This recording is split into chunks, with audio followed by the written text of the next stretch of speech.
Another day, another blessing na pud ka bandol. Karon lawa, mupalita og sin mga bandol kay atong ihatag.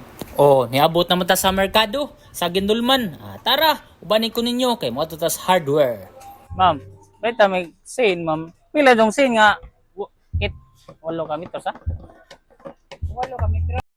Nakapalit naman tag sin. Ato na ipakarga sa bao para ato na i-deliver sa balay ni Kuya Isiderio Aka. Medyo lalayo atong biyahe karon kay natak sa Ginulman. Unya ang balay ni Kuya Isiderio Aka nasa Andabohol. Babay lang ha. Oh. Ikaw.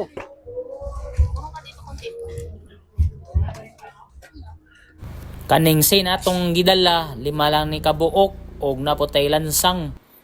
Kay mao ra man na kaya sa atong bursa og nagpasalamat ko sa naghatag pud ani. Unya ni dugang lapong ko og gamay pud ani para malima siya kabuok.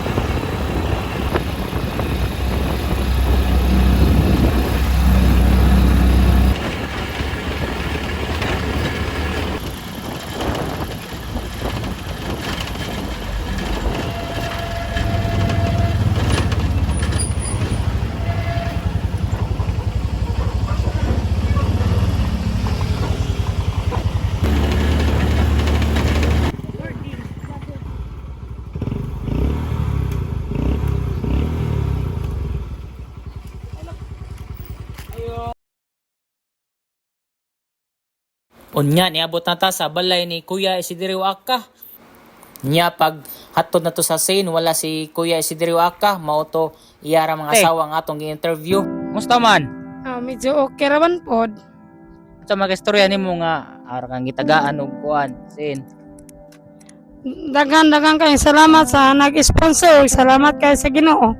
Naot punta nga maluin tang Ginoo nga unta napantay maka tabang na mo sa hingpit nga makakagalingon na migyo bahala gamay lang ang importante nga muan na.